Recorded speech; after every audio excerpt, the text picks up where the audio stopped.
السلام عليكم حبيباتي اللي نتمنى كامل تكونوا بخير وعلى خير. قبل الوصفة نصلوا كامل على النبي عليه أفضل الصلاة والسلام. دائما مع الوصفات التقليدية عدنا هذه المرة بوصفة تاني تقليدية قبائلية. كما راكم تشوفوا تيكربابين. هاد الوصفة قديمة بزاف تاع أجدادنا في منطقة القبائل، وكل واحد والطريقة تاعه كيما راكم تشوفوا. مرقة سامبل غادي نديروها اليوم كيما راكم تشوفوا بالشحم.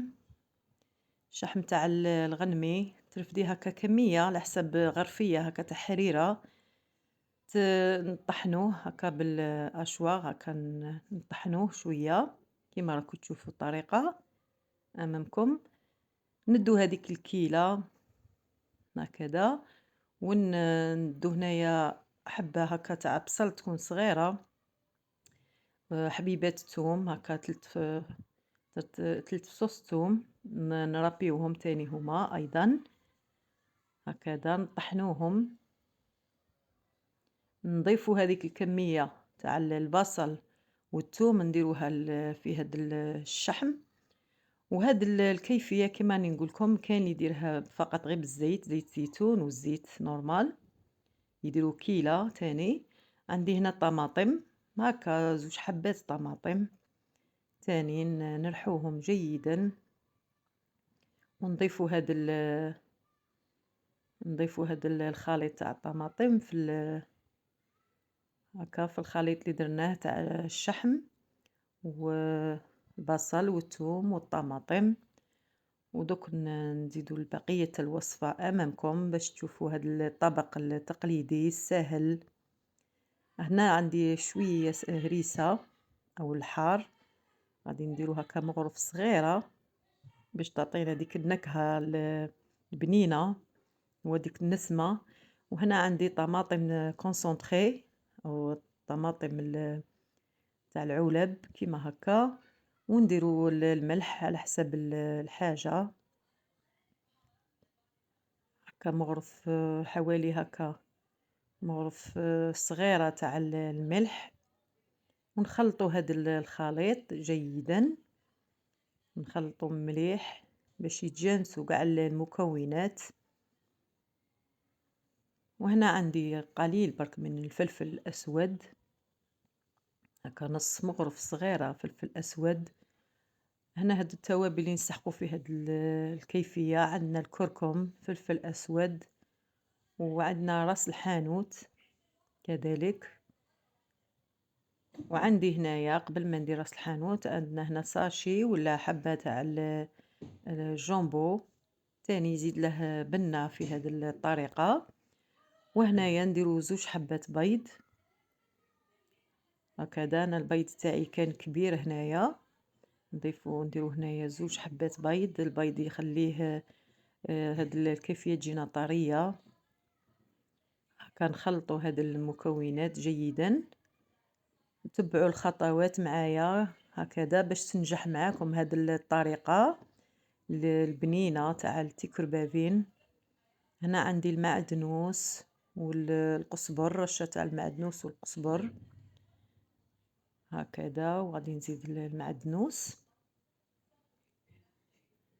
هكذا ونخلطو.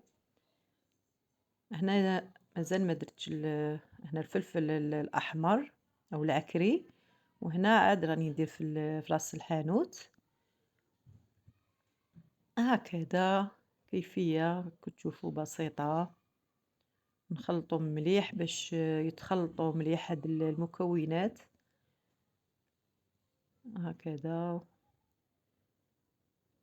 وهنا غادي نضيفوا القليل برك من الماء كما شفتوا، نديروا لها القليل من الماء باش نساعدوها باش تتجانس هاد المكونات. درت حوالي هكا ربع كأس تاع الماء.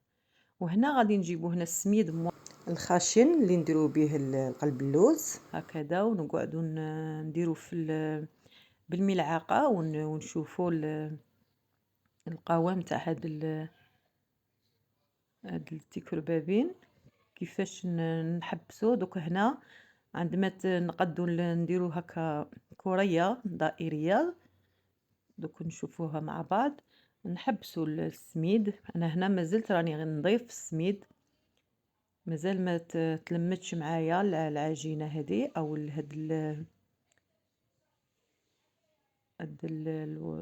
الكيفية تاع تيكربابين مازال ما تلمّدش معايا. دوك تشوفوا أمامكم كيفاش نلمّها. هنا ما زلت نضيف. أنا هنا كيما راكم تشوفوا جبت غرفية هكا تاع حريرة، حوالي غرفية، وراني نضيف. عندما نشكل كورية نحبس هكذا كيما راكم تشوفوا هنا اللي تبقى لي من الغرفية. هنا كيما راكم تشوفوا هنا ها هو أمامكم غادي نسيي نلم كورية وحدة هكذا، ونلمو الكورية هكذا. ها هي تلمت معانا. هنا نشكلو هاد الكوريات كيما هكا، نشكلوهم قاع، نكملوهم نديروهم في ان بلا هكذا. وانا هنا الكيفية تاعي نفورهم. كاين اللي ما يفورهمش يديرهم، خاطر حنا هنا غادي نديرو مرق سامبل تاع بشوية بصل وشوية هكذا بطماطم، نديروه مرقة نديرو فيها حبات بطاطا. عندما يطيبوا لنا هذوك حبات البطاطا اللي غادي نضيفوهم، مرقة عادية، مرقة كيما نقولوا مرقة تاع بطاطا حمراء. ن... انا نكون فورت هاد التيكروبابين، وكاين اللي ما يفورهمش يرميهم دايم تمتم في المرق، يطيبوا في المرق. انا باش نضمن باللي ما ينحلوليش في المرق نديرهم يفوروا. من بعد كي نبغي نقدمهم نديرهم في المرق، يزيدوا يتشربوا لي قليلا المرق ونقدمهم سخونين. هنا راني نضيف السميد من الفوق اللي تبقى لي باش ما يتلصقوش معانا. وهنا نجيبوا الكسكاس اللي غادي نفوروه، نمسحه مليح بالزيت هكا بانسو، وندير الحبات تاعنا تاع تيكربابين اللي غادي نديرهم يفوروا هكذا. ما نلصقوهمش ما نلصقوهمش حدا بعض، نبعدوا بيناتهم، نخلوا ليسباس شويه بيناتهم باش كي يفوروا معانا ما يلصقوش. واللي يبغي يدير كميه يفورها من بعد يزيد الكميه الثانيه من الاحسن باش ما يلصقولكش كي يطيبوا هكذا. نحاولوا نبعدوا الحبات على بعضهم بعض، وهنايا ندوهم يفوروا معانا.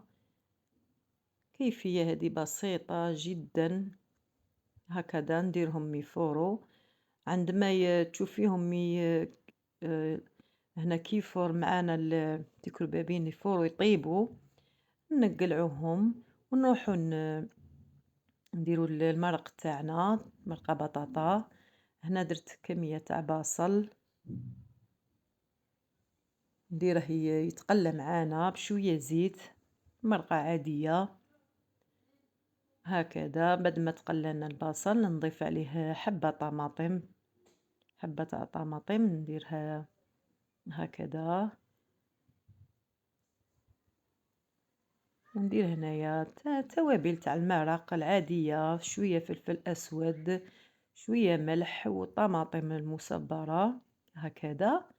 ونمرق عليها، نمرقو قليلا، ما نكتروش المرق باش تجينا مرقة خاترة هكذا. كيما قلت لك سيدتي فلفل أسود، شوية ملح.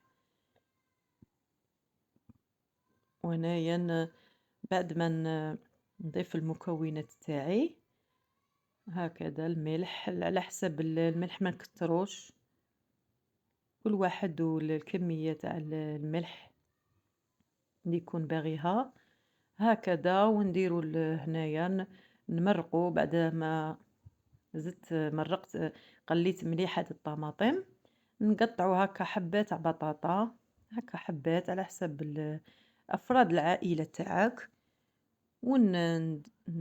نمرقوا بالما يكون سخون،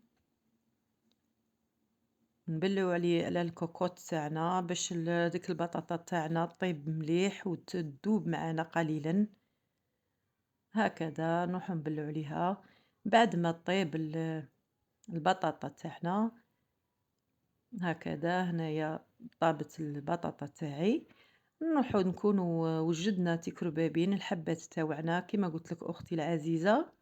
هنا كل واحد كان يديره يطيب في المرق، أنا ما نديرهش يطيب في المرق.